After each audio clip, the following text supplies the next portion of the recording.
Hello, welcome to your favorite news and current affairs program on television. This is today's review on Sky 586. Today we've got loads and loads of information for you from various national dailies from all around the world. As we'll do on the program, we'll show you tits and bits from our feature story segment. And like I would always say, if you are so busy, you haven't got the time to go out there to purchase a copy of your own national dailies, just seeing a glimpse of our feature story segment, you can tell what's going on all around the world. Don't go anywhere. We'll be right back.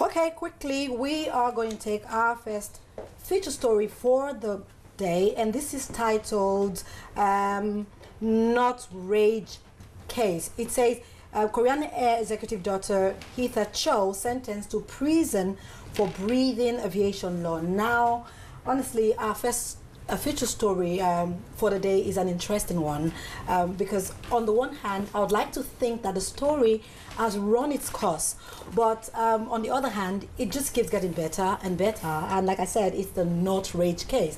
Now, according to this article, a South Korean court has sentenced the daughter of the chairman of Korean Air to 1 year in prison for breaking aviation law in the so-called not rage case.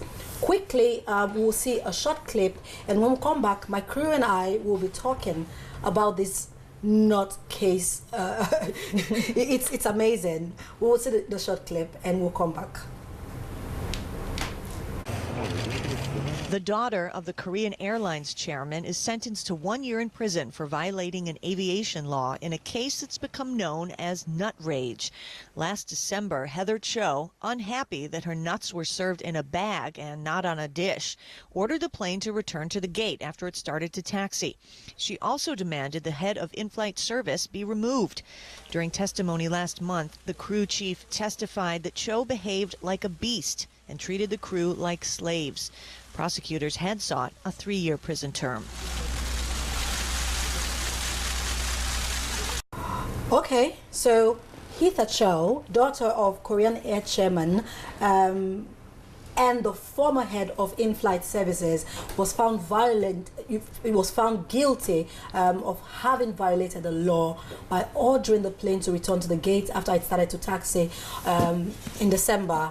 That was when the incident actually happened. Now, after that time, she has resigned, she has apologized, and she has been publicly shamed. In that video we just saw, she practically hung her head down in shame. I don't know, what do you think? It comes across as a sentence a bit too harsh. She's gone through a lot already. We've seen cases where celebrities all over the world do things almost, if not even worse than that, and at the most they get fined. So why is she getting sentenced for 1 year? I don't know if you can share your thoughts on that, really. Well, it does seem like they're trying to make an example out of her. I mean, ever since 9/11, the sort of what you had to do, your sort of behavior on the plane had to be a little bit more tame.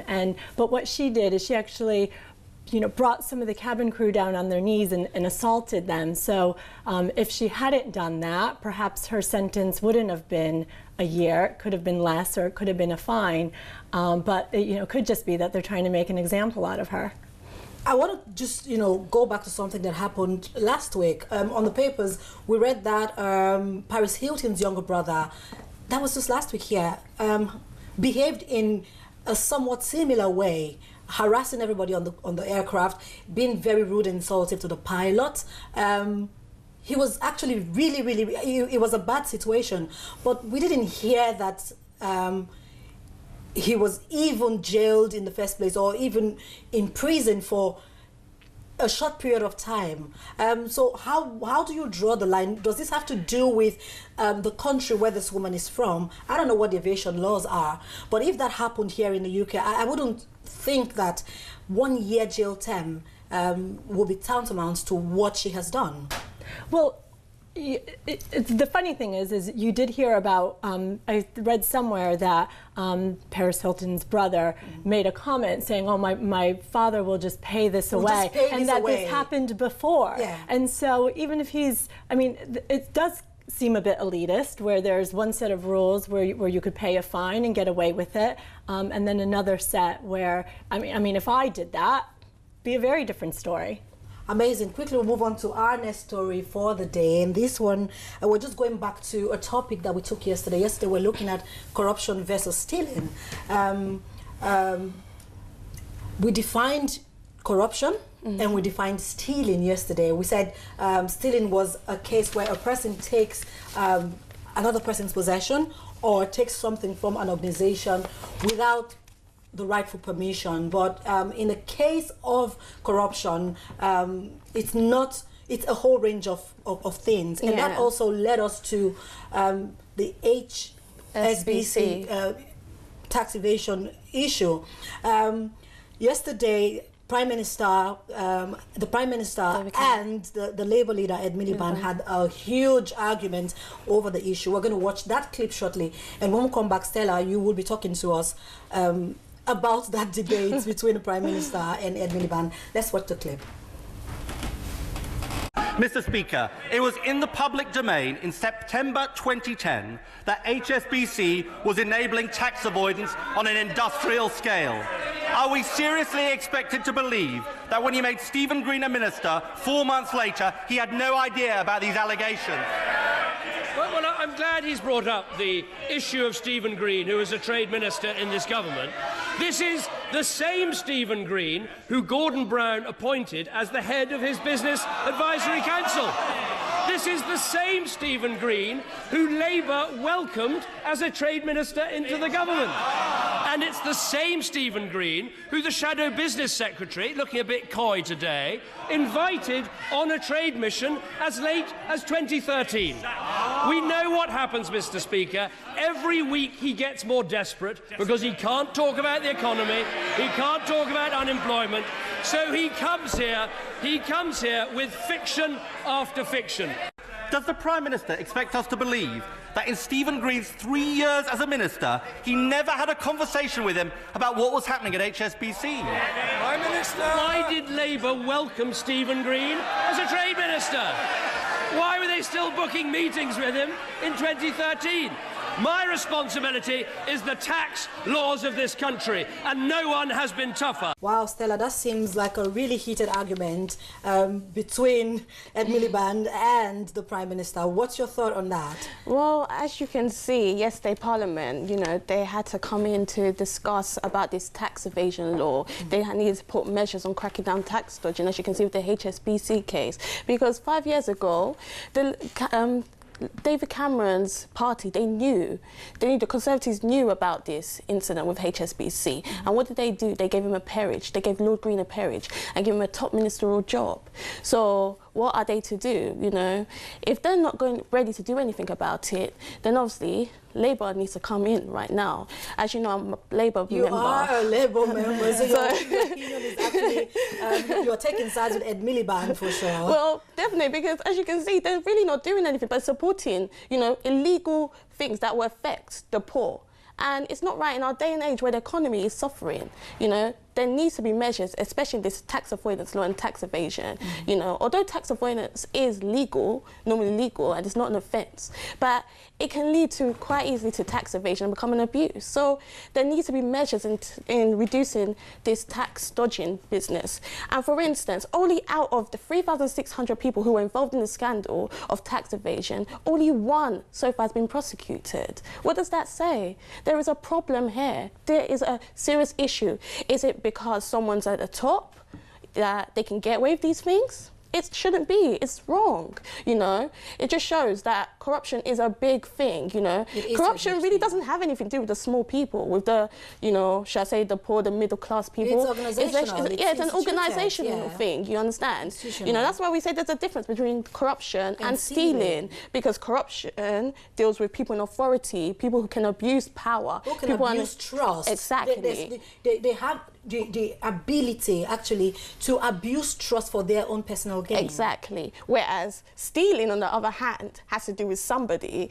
who can just go and steal someone's property or something around the corner. You don't have any authority. Really exactly. But where someone who's corrupted can also be a thief as well. Yeah. So someone who's corrupted is a thief. So in other words, are you saying a thief is not necessarily a corrupt person? Yeah, yeah, I would say that. A thief is not necessarily... A thief is corrupt as well. So you can't necessarily say that. Well. Wow, okay, moving on. We are just going to go quickly to our next feature story. This one is about the UK culture of binge drinking.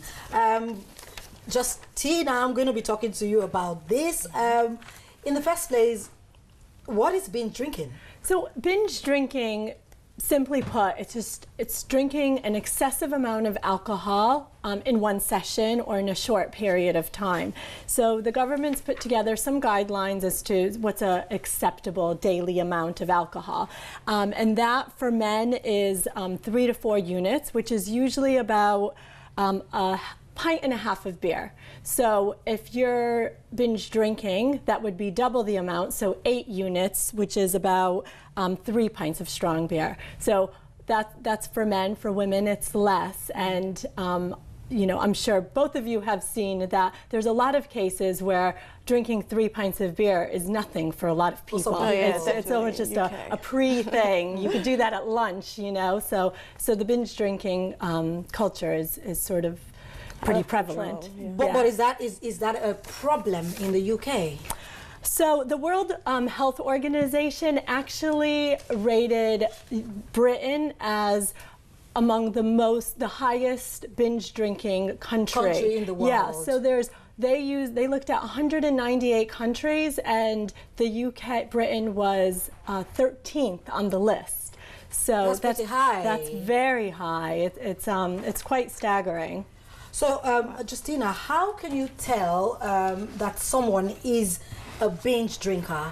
There are lots of people that drink. Some people say, I just drink for relaxation. How do you determine that this person is a binge drinker and this person is just a social drinker? How do you determine that? Well, DrinkAware kind of puts together these guidelines, and they say that you could be a binge drinker if you tend to drink very quickly, if you drink more than the daily guidelines in a single session, or if you're actually drinking to get drunk. So that whole, you know, it's Friday night, I'm going to get, you know, excessively drunk.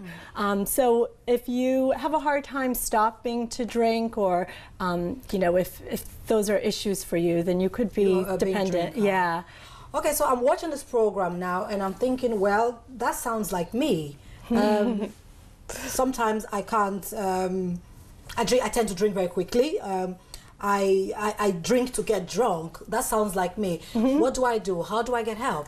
So there's a lot of great organizations that are out there and that are available. Probably the first good place to start would be with your GP, who could recommend you to local services. But there's also local support, Alcoholics Anonymous. There's Talk to Frank. NHS Choices has a lot of great sort of references and people that you could reach out to.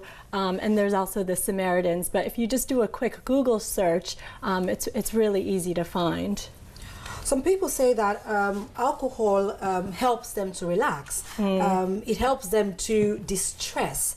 So if alcohol has such positive it's positive for some people, it helps them to relax, it helps them to distress, then why are we having this conversation? Why wouldn't we just let them go ahead and drink? Yeah, well, the thing with alcohol is it's a depressant, as much as people think that it actually makes them happy when they're going out. And alcohol is a drug, like, albeit it's legal. It still goes straight through your stomach wall when it's being digested. So that feeling that you get when you think you're happy or buzzed, as some would say, it's a false happiness. False. Yeah, it's actually it's your body's reaction. It's the insulin that's trying to burn off that alcohol that's inside of you, and so it's definitely a sort of a false thing, because it's your body reacting to try and get that poison out. So in other words, alcohol takes a toll on your body, on your health. Oh, yes, it definitely does. I mean, I could go on and on about all of the laundry list of things that can happen to your physical body. There's low blood sugar. It leaches it leaches oxygen from your brain. It drains the body of water. It takes a toll on your pancreas, on your liver. I mean, it really does have an effect on you. If somebody is, let's say, vomiting or so, it's actually your body's way of trying to get rid out. of Because it's a poison, and it can't be in you for too long of a time, because it could be fatal. There have been instances where people have passed out and actually died. So what's happening to your body when you are drunk and maybe you black out or you collapse? What's actually happening to your body? Basically, you're in a coma. You know, it's in the simplest way, shape, and form of putting it is your body is shutting down, and it's doing that because it needs all of its resources and all of its energy to be able to get rid of that alcohol. So you pass out because your body's trying to do the thing that it needs to do.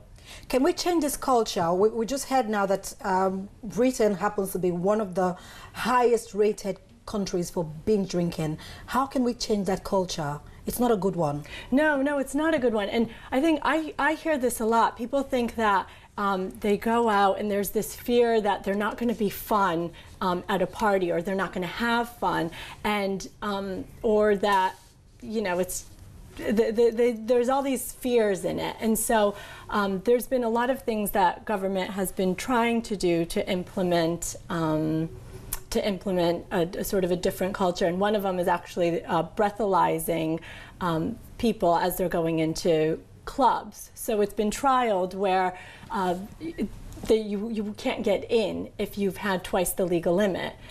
So it's, you know, they're trying. Amazing. We're just going to take a short break and watch a clip of how the public is actually responding to this new scheme that Justina just talked to us about, breathalyzer. You'll be amazed at what the response out there is. You would assume that people would think, oh, that sounds good. The government is trying to curtail the amount of alcohol that people, you need to see some of these people who go for night parties. They are completely off of their heads, you know, sometimes even before the party starts. So you would assume that that's a good thing, but the responses from people out there, you hear some people saying this is you know, touching on human rights. If the government is saying I can have some certain amount of alcohol before I even go into a club. So we're just going to watch that clip, and when we come back, we'll talk a bit more about binging. Great. It's Friday in the centre of Soho. Many of these surrounding bars and clubs will be teeming with punters wanting to relieve themselves after a busy week, or simply let their hair down. Those who want to drive may ask themselves, have they had too many to drink? However, new regulations now set out by the Met Police will allow clubs to breathalyse people before entering, and those twice above the legal limit to drink may be banned from the club. This may lead people to ask themselves, have they had too many to drink before entering the club? Well, let's find out how people here in Soho feel about the new regulations. Ridiculous. Absolutely ridiculous. Personally, I wouldn't like it because I don't like any invasion of privacy in that way. But personally, having been in places and people are smashed and you see them coming in, might be a good idea. But surely that the landlords are already sort of watching out for that. I think it takes away people's human rights. What they're actually saying is they can't have a little drink before they go out. They've got to wait till they get into the club before they can actually have one, which is wrong. It's very wrong. In my experience with clubs is that, you go there and the band sometimes says you're over the limit when you might not be of drinking at all. So, I mean, in some ways it's discrimination, but in another way I feel that, it could allow that to free flow of people in and out of the club who may be not intoxicated or can be allowed to go in or not. This issue has now set off a rather spirited debate, with some people saying these extreme measures are actually exacerbating a Big Brother watch state. Others are tipping the balance and saying they feel more safeguarded from the possibility of punch drunkenness or violence on a Friday night. However, there's still a disparity in people's beliefs as to just how much is too much. Quickly, Justina, from the clip you can see that loads of people think their rights are being infringed upon. What's your thoughts on that? It's easy for people to say that, but when what they're doing actually affects so many other people, not just their family, but the taxpayers, the money that's being spent on them in A&E because of the sort of drunk-related fight they got into, or the country spends, British taxpayers and the government spend about £20 billion a year on drink-related issues. So whether that's, missing work, what the NHS does, police do, and so that's a staggering figure. So it's easy to say, yeah, it infringes on my civil liberties, but it's a very expensive issue. It's a good scheme. So if somebody needed help, where could they look? I mean, the first place they could go is to their church. They could speak to their pastor, and sometimes it could be a little intimidating, even admitting or calling a place like Alcoholics Anonymous, because nobody wants to believe that they actually are. So just having the conversations, just talking about it, just bringing some awareness to it, that's a really positive thing. Amazing. So go to your local church. Yeah. Okay, quickly, thank you, Justina. We're going to go to our next story. It is one titled, I think it's the one about the Kayla Mueller, the American girl who has been held hostage for over a year, and just Tuesday this week, the American government confirmed that she has been killed. It's actually really tragic. President Barack Obama did say, his heart is broken, and our heart just goes to her family. But the beautiful part of the story is the fact that she was a child of God. She was a Christian. In her words, she actually said it's her faith in God that has actually kept her, through all of this period. It's amazing, and that brings us to what Pastor Chris Oyakilome said yesterday. In the last couple of months, you find that so many aid workers that have left their countries to go to countries like Syria, to help. They've been the ones that have been kidnapped or held hostage by ISIS. And to that end, Pastor Chris actually urged Christians all over the world yesterday to pray specially for aid workers all over the world. Every week, Pastor Chris would release a post on the UCOS website urging Christians to pray. Yesterday's post was actually very, very profound, asking us all to pray for workers, aid workers all over the world. They sacrifice so much for people. You and I were in the comfort of our homes, but these people, they are touched by the plight of children, people in war-torn countries, in countries where, for example, the Ebola issue in Africa, lots of aid workers went to Africa to help. So it's just amazing to see that at a time such as this, man of God, Pastor Chris, has asked all of us all around the world to pray. I don't know, Stella, what your thoughts are concerning that. I know you are, you listen to Pastor Chris. You always pray with Pastor Chris. I'm sure you did pray yesterday. Yes, I did. Yes, I did. Yeah, what Pastor Chris told us to do was very amazing, because as Christians, we all need to be praying for one another, especially for aid workers that are going to places where ISIS are, where the extremists in Islam are.